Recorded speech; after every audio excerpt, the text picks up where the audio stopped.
There's one thing YouTube and the internet likes, it's a list. So, um, one of the things I've sort of been looking for and hope to see something like this would come up would be what do people who follow more sort of American politics think the chances are? Like I say, you look at the polls, and sometimes when you look at them, especially from an American point of view, they do seem to be very, very close indeed. And I'll keep on saying it. November's a long time to hold your breath. That's certainly.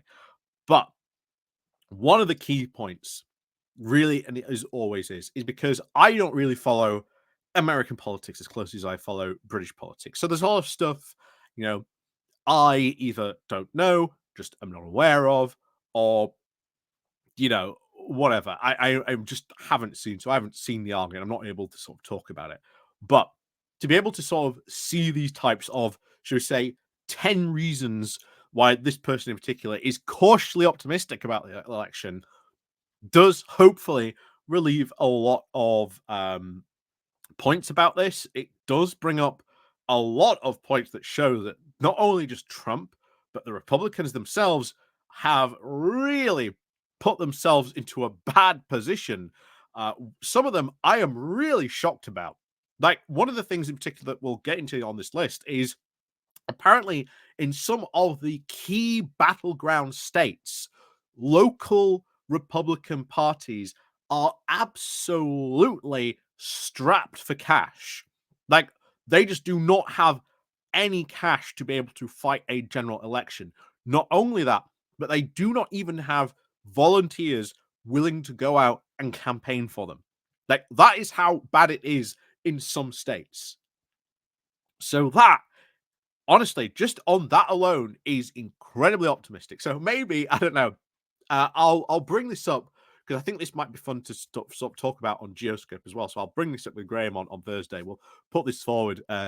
See if this makes sort of Graham feel better because I know we always talk about this on Geoscope. Graham sort of feels very pessimistic about the USA election, but after reading this, this sort of lifted me up a bit. But I'm still, you know, still very cautious about it. The fact that, Donald Trump is still running is, his chances aren't zero.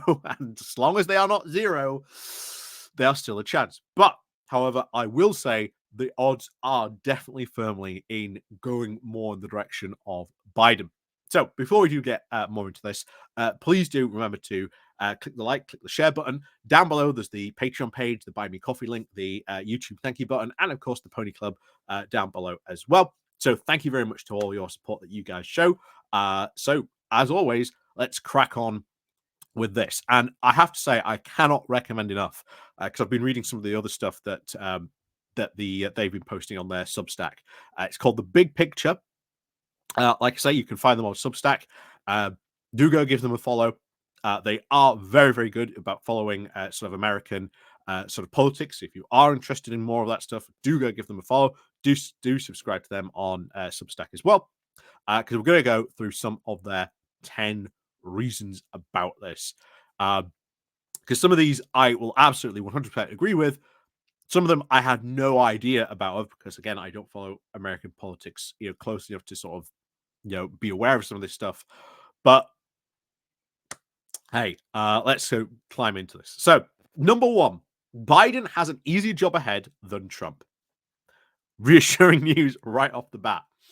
So, in 2020, Biden won both the national popular vote by 7 million votes and the Electoral College by 74 votes. That is a considerable victory by either measure. I say this to make the following point. In this rematch, the two candidates have very different jobs. And that is something to bear in mind. That Trump's job, or at least Trump's pitch to go to America at the forthcoming elections, is Biden has done a terrible job. And that, in fact, you would be far better with me in charge. Biden has done a lot of stuff. And remember, we are going into almost the exact same thing here in the UK, where you hear a lot of people on the left saying, oh, Keir Starmer's going to be terrible. He's going to be awful. That was the exact same thing a lot of people saying about Biden. Biden has done a lot of good stuff in America. on a couple of different areas, from workers' rights, the withdrawal from Afghanistan. He's done a lot of good stuff. Now, has it all been good? No. But he has very much performed a lot better than a lot of people were giving him credit for at that point. So I think that is something well worth that we are probably end up going to see here as well. So, um, so back to this. So Biden's job is to convince people who voted for him to vote again for him. Trump, on the other hand, must get people who didn't vote for him before to vote for him this time around. And the former task is easier than the latter. That's very, very true. I think that is going to be an incredibly uphill task if that is what Trump has to do in this. So I 100% agree with that. So number two, this is, I think, really spells, I think, good news, honestly, for Biden, or at least the we're not going to get another Trump, another 4 more years of Trump. So number two is Biden just needs to re-win 3 of the 5 battleground states. So his job in getting re-elected, he only needs to win 3 out of the 5. That is a much easier job on this. So in 2020, Biden swept the big battleground states: Pennsylvania, Michigan, Wisconsin, Arizona, and Georgia. Trump effectively has to peel at least 3 of those states away from Biden, or Pennsylvania and one of the other big ones, in order to pull off an electoral college victory. And mathematically speaking, Biden has the edge here. So that is, again, relatively good news on that front. Relatively good news on that on my front. And now we get to see some of the stuff about the GOP that you tend to not hear. But here we have number 3. GOP is wedged on major issues. So the media headlines have all been about campus protests and how Democrats are divided on the issue of Israel and Gaza. But this focuses on the Democratic splits over foreign policy in the Middle East and ignores how more strongly divided GOP voters are when it comes to key issues. More Republicans and independents favor protecting abortion rights, yet Trump is campaigning on having successfully killed Roe v. Wade. Hey, if Biden is smart, he will campaign on bringing in abortion rights, like making these sort of more federally protected. And honestly, I think if he does that, he can just walk this election just on that point alone. So they continue. Abortion is a loser issue for the GOP, but is a far stronger motivator for the pro-abortion rights women voters and younger voters. And restoring abortion rights will be a major factor in these battleground states, especially Arizona, where a constitutional amendment to enshrine Roe in the state's constitution will likely be on the ballot. On top of being pro-choice, many sort of more moderate voters do reject the January the 6th extremism and radical calls to release a pardon for the January 6th defendants. They correctly believe that Biden was legitimately elected, and they want to see democratic principles upheld at home and around the world. But Trump is doubling down on the big lie while courting authoritarians and threatening our alliances abroad. That's very true. Trump did a lot to damage alliances around the world. So together, these wedge issues will now have a very strong potential to cause moderate Republicans to either refuse to cast a ballot for Trump, or if they otherwise do believe in traditional Republican principles, that is precisely what happened in 2020, the election where tens of thousands of Republicans just refused to endorse Trumpism.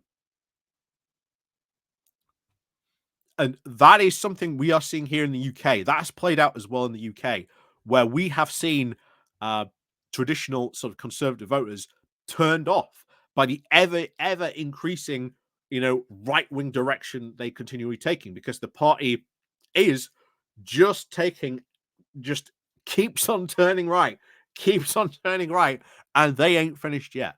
And if the direction of travel is to be believed about the direction that Kimmy Badnock is going to go in, then that almost certainly is going to be a massive voter turnoff. The fact that this morning, I think in the Daily Mail, she's telling, quote, woke companies, or sorry, companies to knock off all this woke nonsense. Uh, I've said it before and I'll say it again. The culture wars have not been exported successfully over to the UK. As much as the Conservatives have tried, as much as Kimmy Badnock herself is trying, these have not taken. These have not taken at all in the UK like we've seen in the US. So, hey, there you go. So, number 4, MAGA has gotten more, not less extreme since it lost in 2020. Oh boy. Oh boy, that has been true. You have seen all sorts of kind of crazy, crazy stuff happen. Not only that, but you've got the whole Project 2025. So absolutely agree with point 4. And as they just said, that's turning off more of the moderate Republicans to not endorse Trumpism or this MAGA stuff. What do you think all those voters who didn't vote in 2020, do you think they're going to stay at home again? Odds on they will. So, number 5, Biden's providing over a strong economy, not a recession. That's very true as well. That works in his favor very, very much as well. And then this is also the key one I was surprised about because I had no idea this was going on as well. So, number 6 on this list is the GOP is disorganized and near bankruptcy in key states. So, infighting between the MAGA extremists and the quote normies within the GOP has now splintered the Republican Party at a critical moment in some key states. In Michigan, the party's chair, election denialist, and former unsuccessful candidate for Secretary of State was ousted recently and is fighting in court to retain their position. She left the party in dire financial straits with missed payments on over $500,000 loan and suggestions that the party will now sell its headquarters to make up the shortfall. So, Michigan, key battleground state, and the Republican Party there is $500,000 in debt and potentially having to sell its headquarters. I had no idea that was going on there, but oh boy, that is not a good sign for the Republican Party. So, in Georgia, the cost of defending so many officials accused of violating the state's RICO laws back in the 2020 election has also brought the party to near insolvency. Per a report by the Atlantic Journal Circulation, the campaign disclosures show that the Georgia Republican Party raised over $530,000 during the final 6 months of 2023 and spent over $1.34 million of that. Oof. Oof. So, about over $850,000 of that went on legal fees on top of the $250,000 in the first half of the year. Governor Kemp has more or less have to abandon the state party in order to distance himself between him and the election overturning conspirators.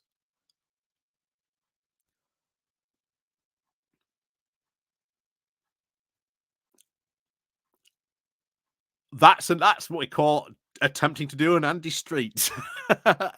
Something else we've just seen in our local elections, both him, Andy Street, and Ben Houchin massively had to distance themselves. So, hey, maybe this thing that we've often seen and mooted and talked about, that eventually Republicans are gonna have to sort of move away from Trump and deal with this crazy part of the party. Maybe after this next election, that is what we finally see happen. But to do it, it's going to be incredibly painful for the GOP. And so this is the final one in Arizona. In Arizona, the GOP state party chair, Jeff DeWitt, was forced out after a tape recording of him leaked in which he offered Kari Lake a job if she would not run for Kirsten Sinema's Senate seat. The state party was already in tough financial straits and is now dealing with significant infighting between the MAGA election denialists and more traditional Republicans. And we don't hear about that a lot. That sort of shocks me that we don't hear about how bad the infighting is between these MAGA people and these more traditional Republicans. And I'll tell you what, I would love to speak to one of those traditional Republicans just to see like what is going on in their party. I honestly think that would be a fascinating conversation because we over here, and I think, and correct me if I'm wrong, if this is like the first time you are hearing about this as well, do put this down in the comments below as well. Just this, I'm hearing about this for the first time, but it's shocking about this, and we've seen the problems our own Conservative Party in the UK is having, almost very similar in some respects. But they're massively going to lose the next election as well. We've just had CCHQ have an emergency meeting about their funding problems if a snap general election gets called. So, yeah, it is really, they are far, far more on the rocks than I think we have sort of really perceived them to be. But there you go. So, number 7, the Biden war chest is large and the ground game is impressive. Gotta say this. This is important. Not only gonna have a good war chest, so your money, so you can fight a potential general election, but also have your ground game. That is people getting out, doing your leafleting, doing your door knocking, doing your phone banking, all this stuff. Massively, massively important. If you do not have those people, you're gonna have big problems. Which is why point 8, Trump is hurting for money and lacks serious ground game. So, by contrast, the Trump campaign has seen donor numbers fall well below what they saw in 2020, and it has raised far less than what the Biden campaign has. And if you know anything about American elections, the person who wins very, very often is the person who raised the most money. So, once again, good chances in the future. That's for certain. So, number 9, Trump faces a very uncertain legal status as a criminal defendant. That's very true. So, within a few weeks, Donald Trump may be a convicted felon. Hey, that's true as well. And bear in mind, we still have the actual Republican convention. So, if Trump does become a convicted felon between now and then, the Republicans may go, we ain't putting Trump forward. That could happen. That is not beyond the realms of possibility. That the Republicans, the party may finally go, we've had it. We cannot continue to support this guy. And at that point, that is really going to be the make or break moment, I think, for the Republican Party. Because yes, if Trump loses the next election, maybe they might finally go and do that after this next election. But this is really, I think, going to be a massive make or break moment for them. So this continues. He might even be sentenced to prison, but likely he will be out while that is appealed. Such a development could shift the race just a few percentage points if the polls are remotely correct on this question. A study conducted by Politico and Ipsos found that Trump lost support amongst independents when asked of the factored in of a criminal conviction. A full 36% of independent voters said that they would be less likely to support him following such a conviction. So again, good predictions. I think that makes me a lot happy. So I'm definitely going to have to bring this to Graham on Tuesday, see if we can't sort of lighten him up on this. Because honestly, I think lots of these do have some very, very good stuff going forward. Very, very good stuff going forward. It makes me feel better reading this. It does make me feel better a lot reading this as well. And finally, number 10. Voters have not focused on Trump yet. So, for those of us very up on campaign news, it can feel very disconcerting to realize that a big proportion of the country hasn't seriously considered the election and how they ultimately will vote. This is reflected in the polling, which shows that likely voters are far more favorable to Biden than large pools of registered voters or all of the US adults. To put it another way, the more information people have, the more engaged they are. Shocking, I know. Shocking. Um, so something else that they also bring up as well, peeling votes away from Trump, is third-party candidates. And JFK Jr. is drawing Republican votes away to him. Not Biden, but to him. So that is another thing, just as we are seeing Reform UK pull votes away from Republicans here. So, hey, if you want more stuff about the US election, do go check out The Big Picture. They're on Substack. Honestly, reading through those 10 points, being someone in the UK who does not follow that closely American politics, I've said for a long time, November's a long time to hold your breath. The fact that Donald Trump is still, is in the running, his chances aren't zero, but I'll tell you what, I think now his chances are very, very much below the 50-50 mark. This doesn't feel to me like it was in 2016. And I've been worrying about that from me. But I'll tell you what, reading how much trouble key battleground areas are of the GOP. So just remember that. Biden needs to win 3 of the election battleground states. Michigan, key battleground states. Georgia, key battleground state. And when we go to here, GOP disorganized, near bankruptcy in key states. What are those key states? Michigan. Again, if Trump wants to win, has to win Michigan. Georgia, again, also big problem. Arizona, also big problem.